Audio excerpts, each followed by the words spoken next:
안녕하세요. 시온연구소입니다. 시온연구소 오늘은요, 그 발명 컨설팅에 대해서 연락을 많이 주시고 계시는데, 이제 이 발명 컨설팅을 보통 학교에서 이제 발명 교육에 대해서 전문적으로 하는 분을 찾기는 굉장히 어려운 것 같아요. 그래서 사실은 이 발명이라는 게 이제 융합 교육의 일환이고, 또 어떻게 보면은 학문으로 친다면 굉장히 여러 개의 학문이 합쳐져 있는 상태에서의 어떤 산출물을 계획하는 일이라서 굉장히 어려운 일이란 말이에요. 그래서 이제 많은 선생님들께서 이제 발명 수업을 해달라고 해서 이제 맡으셨는데, 과연 이걸 어떻게 이끌어 가야 할지 굉장히 어려워하시는 것 같아서 제가 그것에 대해서 하나하나 일일이 다 이제 설명을 드리고 답변을 드리기가 어려워서 오늘은 발명 컨설팅에 대한 간략한 개요를 여러분들과 함께 공유해 보고자 합니다. 먼저 여러분, 발명은 무엇이죠? 이제 발명은 기존에 있는 것들에서 새로운 것을 덧대어서 만든 어떤 아티팩트일 수도 있고, 또 기존에 아예 없던 것에서 어떤 착안을 해서 새로운 것을 만드는 그런 어떤 과정이라고 볼 수 있는데요. 보다 좀 정의적으로 얘기하면 발명은 우리가 생활을 하면서 느꼈던 불편한 점을 개선시킬 수 있는, 개선시킬 수 있는 어떤 물건. 근데 이 물건은 유형한 것일 수도 있고 무형한 것일 수도 있어요. 이 물건을 만드는 그 과정을 우리는 발명이라고 부릅니다. 예전에는 이 발명 교육을 저는 사실은 제가 이 발명 교육을 2007년도부터 했으니까 굉장히 오랫동안 해왔는데, 그때는 이제 영재 교육의 일환으로 초등학교 되게 저학년 친구들과 함께 이 발명 수업을 했었어요.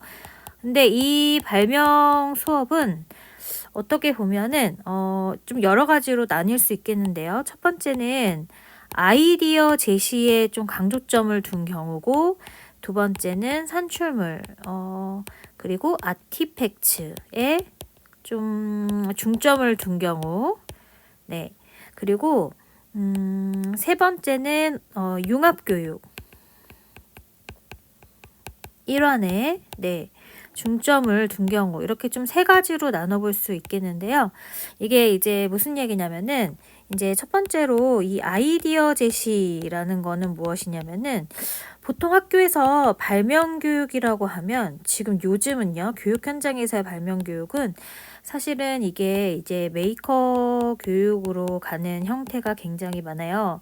이 메이커 교육이라고 하면 뭐 아두이노나 뭐 아니면은 또 뭐가 있을까요? 뭐 파이썬이나 아니면은 뭐 엔트리나 뭐 이런 어떤 그 프로그래밍이란의 기술을 활용을 해서 산출물을 만드는 거예요.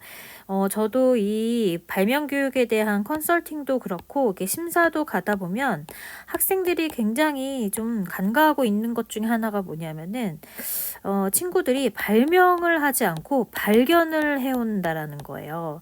그래서 이게 무슨 얘기냐면은 발명은 일단은 생활의 불편한 점을 개선할 수 있는, 그러니까 기존에 있는 물건에다가 새로운 기능을 추가하거나 아니면 없던 것을 새로 만드는 거라고 했잖아요. 발견은 뭐냐면 기존에 있는 것을 찾아낸 거예요. 근데 이제 예를 들어서 내가 뭐 스마트 시티를 건설하고 싶다. 그래서 여기에다가 뭐 무슨 등도 있고, 그 다음에 뭐 여기에다가 이런 어떤 아두이노를 가지고 뭔가 IoT 어떤 기술을 활용한 접목시킨 이런 어떤 산출물을 만들었을 때 뭐 등이라든지 저절로 열리는 뭐 문이라든지 뭐 등을 키고 끈 거라든지 이런 어떤 전자공학적인 이런 기술은 그 친구가 만들어낸 것이 아니고 기존에 있는 것들을 가지고 온 거란 말이에요. 그래서 이런 스마트 시티에 대한 이런 어떤 내용들, 이런 것들이 발명이라고 보기는 굉장히 어렵고, 이런 것들을 친구들은 발견해낸 거란 말이에요. 기존에 지금 있는 거란 말이에요. 이 발명에서 중요한 또 한 가지는 특허를 낼 수 있어야 한다라는 거거든요. 근데 이제 이 특허라는 거는 기존에 있는 거를 가지고 특허를 주지는 않죠. 그래서 기존에 없는 걸 가지고 준단 말이에요. 그래서 우리가 이 발명 교육을 한다라는 거는 굉장히 어려운 과정이에요. 학교에서 굉장히 쉽게 생각을 하고 계시는데 굉장히 어려운 과정이고, 그러면은 아이디어 제시는 어떤 의미냐? 사실은 이 발명 교육의 목적에 있어서는 이제 학습자들이 좀 창의적인 생각을 하도록, 그리고 또 논리적인 생각을 하도록 이제 돕는 데서 시작을 한단 말이에요.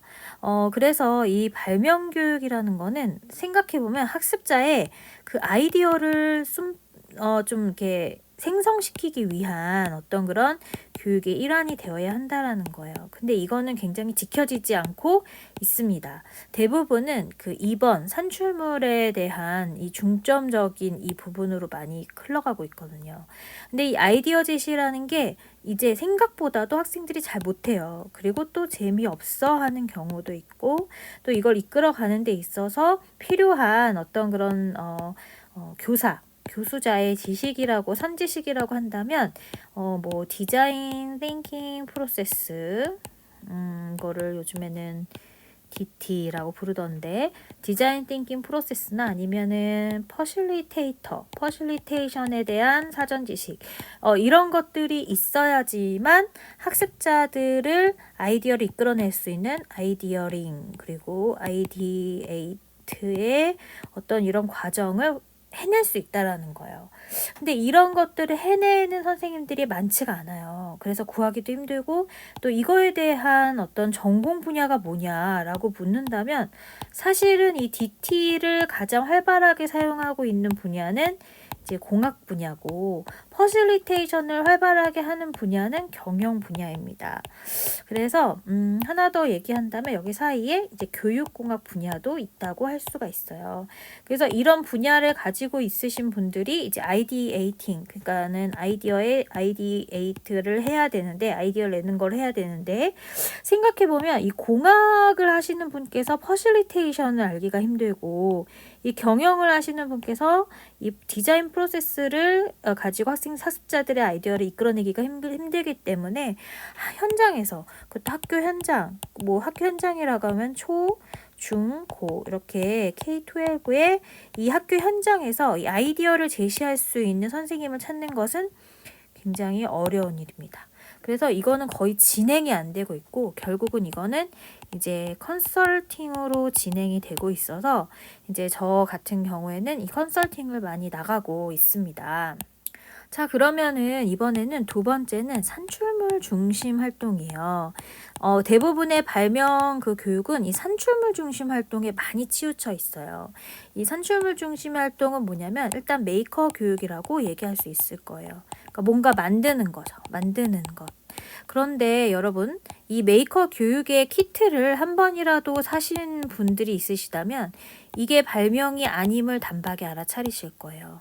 이건 사실은 발명 교육은 아닙니다. 왜냐면 이 메이커 키트에 들어있는 내용 구성물들은 그냥 다 만들 수 있게 다 만들어져 있는 것이기 때문에 이거를 끼우거나 뭐 맞추거나, 아니면 이제 프로그램이란 수업에서는 뭐 텍스트 기반이다 그러면은 타자를 친다거나 이러면 뿅 하고 만들어져요.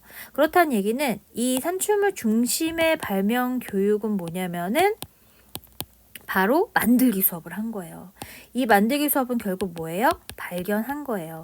기존에 되어 있는 걸 우리는 발견한 거예요. 그래서 이 메이커 교육도 이 발명 교육이라고 부르지 않는 이유가, 이 메이커 교육은 이제 초보 학습자 혹은 이제 좀 나이가 어린 연령대의 학습자에게 놀이와 흥미를 주기 위해서, 그리고 동기부여를 주기 위한 방법의 일환으로 이 메이커 교육이 만들어진 거기 때문에, 이 발명 교육에서 사실 이 산출물 중심 활동을 한다면 이 발명 교육이라는 말을 붙이지 않았으면 좋겠어요. 이거는 제 생각인데 제 생각이기도 하지만 이 발명 교육의 취지를 생각했을 때 이 산춤을 중심의 메이커 교육을 가지고 발명 수업을 했다라고 이야기하기보다는 그냥 메이커 교육을 했다라고 이야기하는 것이 맞다라고 봅니다. 그 다음에 이제 세 번째로는 그 융합교육이란인데요. 이 융합교육이란의 중심은 어떻게 보면은 이 DT, 앞에서도 얘기했던 디자인 띵킹 프로세스를 가지고 설명을 드리면은 빠를 거예요. 이 스탠포드 대학에서 이제 진행한 디자인 띵킹 스쿨이 있었단 말이에요. 근데 이 디자인 띵킹 스쿨에 여러 명의 사람들이 모여서 자기의 어떤 불편한 점을 얘기하기 시작했어요. 난 이런 게 불편한 것 같아. 나 이런 걸 좀 개선했으면 좋겠어. 그랬더니 이들이 생각하는 이 아이디에이트, 이 아이디어를 낸 것이 비단 이 각자의 스탠포드가 이제 공대로 유명한 학교잖아요. 그래서 각자의 어떤 공학적인 사고, 뭐 이 친구는 기계공학, 이 친구는 전자공학, 이 친구는 컴퓨터공학, 이렇게 다 각자의 그 전공이 있을 텐데 컴퓨터 공학만으로도 이 아이디에이트를 실현할 수가 없고 전자공학 하나만으로도 실현할 수가 없고 다 실현할 수가 없었단 말이에요. 그래서 여러 명이 한데 모여서 자신의 어떤 지식을 한데 같이 이렇게 공유, 쉐어해서 하나의 산출물을 만드는 그런 과정. 이게 바로 디자인 띵킹 프로세스고, 사실 이 디자인 띵킹 프로세스는 창업의 의미에 좀 가까워요. 그래서 만약에 여기에서 발명품을 만들어서 세계 어떤 사람들에게 이게 도움이 되었다면 그 사람들은 한 사람한테만 도움이 됐을 리는 없잖아요. 그러니까 결국은 이거를 시판하게 되고 시판하기 위해서 돈을 좀 끌어 모아야 되잖아요. 그러니까는 이 스폰서를 또 구하게 되고 이러면서 스폰서가 구해지면 어떻게 돼요? 돈이 모이니까 회사가 커지잖아요. 그러면서 이제 창업이 된 거예요. 자, 그래서 이렇게 별명에 이제 세 가지 부분이 있는데, 또 마지막으로 설명을 이 부분을 드리고 이제 마무리를 한다면, 일단은 이 아이디어 제시 이 부분은 사실 초등학교에서 굉장히 많이 활발하게 진행이 되어야 되는 부분인데, 지금 현재는 제가 컨설팅 하는 것도 그렇고, 보통 대학 교육에서 교동교육에서 많이 진행이 되고 있어요.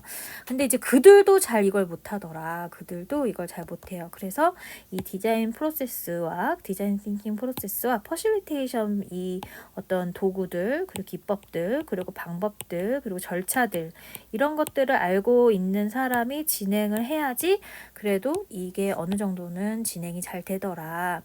그리고 이 산출물 중심의 발명 교육은 이제 유치원이나 아니면 초등학교 저학년에게 어울리는 활동이에요. 그래서 이거 같은 경우에는 메이커 교육은 발명 교육이 아니라 그냥 메이커 교육을 한다라고 설명을 하면 될 것 같아요.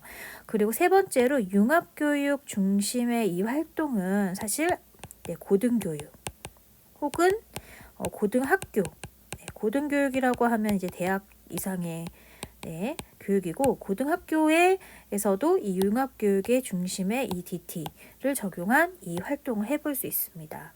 그래서 우리가 이제 발명 수업을 한다라는 거를 참 이게 교육 현장에서 우리는 굉장히 좀 개념에 대한 정확한 정의를 이루지 않고 그냥 쓰는 경우들이 굉장히 많은 것 같아요. 약간 때우기식의 이런 것들 그리고 또 이게 또 사교육으로 넘어가면서 굉장히 이상적으로 막 불리면서 굉장히 대단한 것을 해주는 것 마냥 해가지고 학생들과 하는 그러나 결국은 다 들여다보면 이 메이커 교육을 하고 있는 이런 어떤 실정이에요.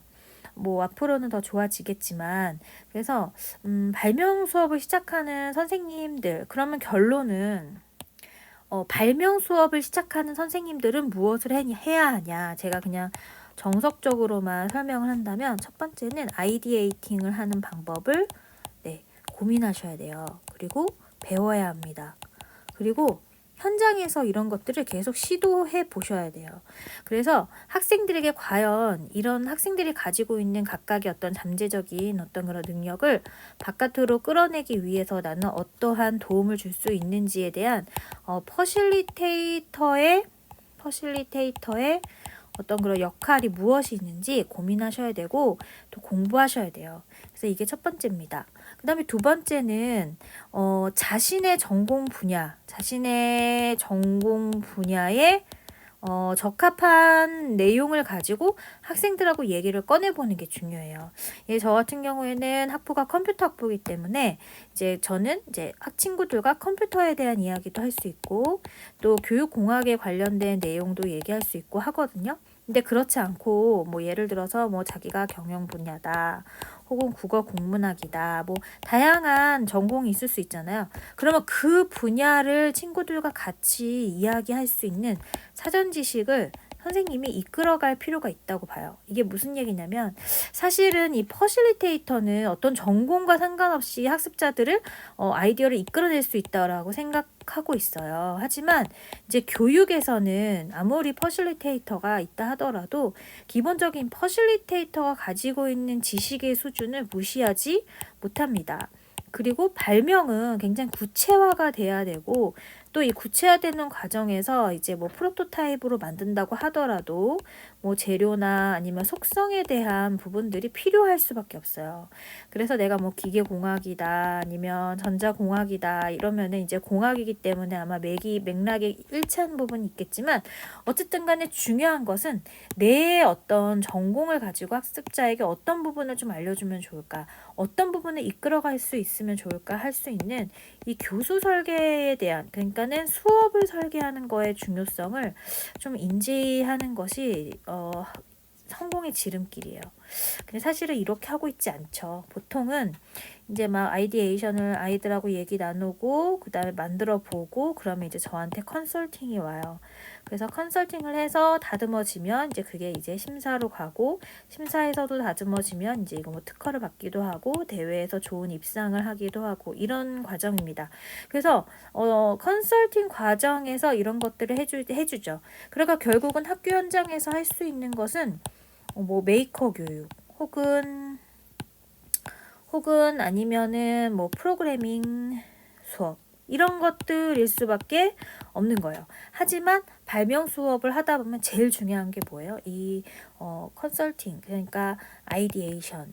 이 아이디에이션의 단계가 제일 중요하다는 것. 이게 가장 기초라는 점. 이 발명 수업은 어떤 발명학과가 아니라 이 다학제 여러 개의 학문이 꿰어져서 하나의 산출물을 만든다는 점, 그 점이 중요하다라는 거를 여러분들과 오늘 같이 이야기 나눠보고 싶었습니다.